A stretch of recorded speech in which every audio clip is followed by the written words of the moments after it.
We're in the habit of thinking about Duchamp when we hear the word conceptual in conjunction with art. Duchamp, as we know, initiated the huge shift from defining artists as craftspeople with paint and clay and bronze, etc., to defining them as thinkers who work with ideas. But in the 1960s, a group of artists emerged that took the name conceptual art to describe their interest in philosophy, and particularly in the philosophies of language. Many artists of the time, including the conceptual artists, had an interest in the writings of the philosopher Ludwig Wittgenstein. A key point in Wittgenstein's appraisal of human thought is that language distorts and determines how thoughts are formed. In other words, pure thought isn't possible. Far from it. Thought is a product of assumptions, biases, contradictions, really a product of the jargon of the people who speak it. This makes all philosophical systems suspect. At the very least, it opens them up to examination and comparison, leaving no single system as authoritative. 1 and 3 Chairs, an installation piece you see here from 1965 by Joseph Kosuth, raises some profound issues, philosophical issues, about reality and media, and ultimately about language, all bearing on what we can here simply call representation. Let's open up the work with a question. Which is the most real chair? Well, let's ask the ancient Greek philosopher Plato, who lived in the 5th century BCE, where BCE stands for before the Common Era. He said the chair that is most real isn't like our chairs at all. It can't be made of materials. That's because, to be the most real, he said, it must be the ultimate chair, a chair that is all chairs at once.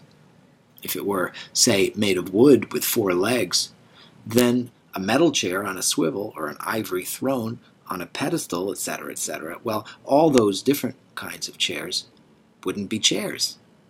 So to include all the things we call chairs, to find the ultimate chairness that they all share, we have to look at a chair that is made only of an idea.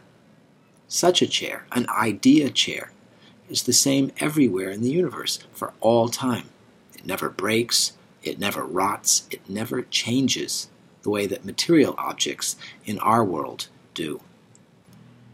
To explain this theory, what Plato called his theory of forms, where forms mean ideas, Plato wrote his allegory of the cave, where he imagined people chained to the back of the cave, facing the wall.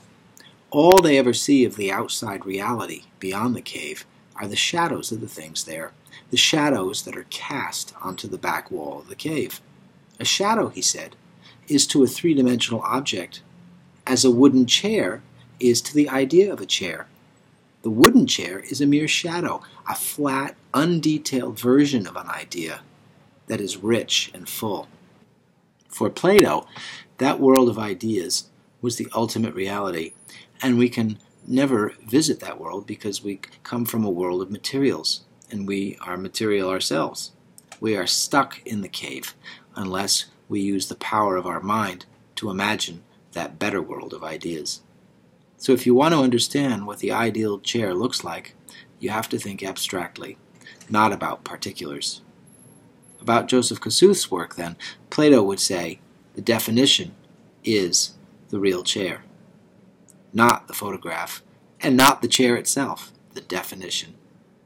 The wooden chair set up in the gallery is the next best thing, because it's at least a shadow of the idea. It at least partakes of the idea. But the photograph? Plato says that it does not partake in the idea because it doesn't fulfill the definition of chairness. Why not? It's simple. You cannot sit on it. But things change if you look at 1 and 3 Chairs from the philosophical perspective of Ludwig Wittgenstein and of French structuralists and post-structuralists, which is along the lines that we've been seeing things since Robert Rauschenberg's Female Figure blueprint. With this in mind, language isn't the ultimate truth. Instead, It's all a mind game that humans play. Actually, they can't help but play it. They're locked into structures of language that they can never escape.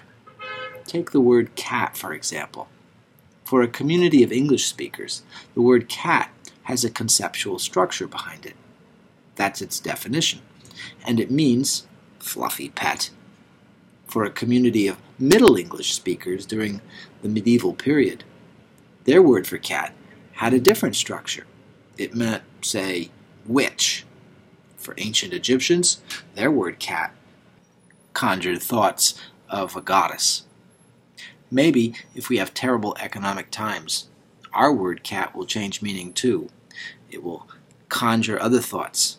Maybe we'll all agree that it makes people a little bit hungry, makes them think about dinner.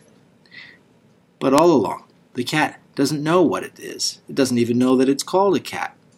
It doesn't know whether it's a pet or a witch or a meal. These meanings have no connection to what's really out there, to the real. So Kossuth's dictionary definition of a chair, then, is actually disconnected from reality, from the Wittgensteinian structuralist and post-structuralist point of view. With that in mind, where do you point to the ultimately real? Of course you point to the real thing, to the chair that's standing there in the middle. It is itself a particular object. Instead of using words, which depend on language structures, on concepts, what's the most truthful way to represent that particular object?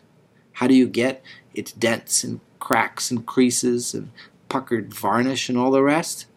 Not through words.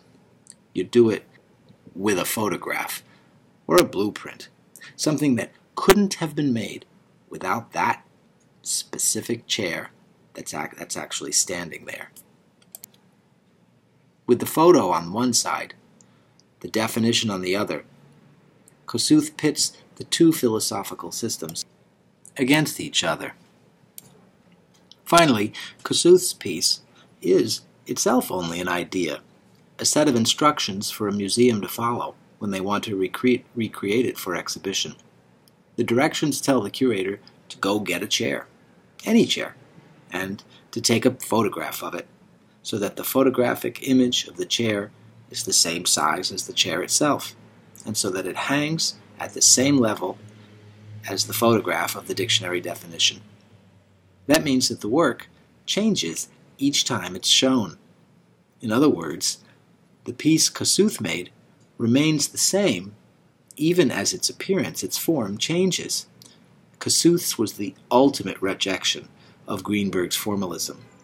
It helps you appreciate how Kossuth, in a text he wrote called Art After Philosophy, could say, quote, "The value of particular artists after Duchamp can be weighed according to how much they questioned the nature of art," unquote. I'm fond of Lawrence Weiner, too, another conceptual artist. If you like landscape paintings, you'll love Weiner's piece called As Far as the Eye Can See from 1988. With this piece, what comes to mind is a vast view of a range of mountaintops. At least that's what comes to my mind. No doubt it conjures something different for you. Same words, different meanings. And depending on what happens to me today, like seeing a science show that presents photos of deep space, what comes to my mind when I read this phrase tomorrow will be different from today. In fact, it's always changing for all of us, and none of us have quite the same thing in mind ever. In fact, consider this. How far can the eye see? It all depends. In the dark, it can't see anything. In front of a wall, as far as the eye can see only means a few inches. If you're in front of a void, it could be infinity. So the phrase itself is intrinsically imprecise. This all shows that the meanings of language depend on the context where a word or an artwork appears. Language is not a set of fixed, shared structures, not at all.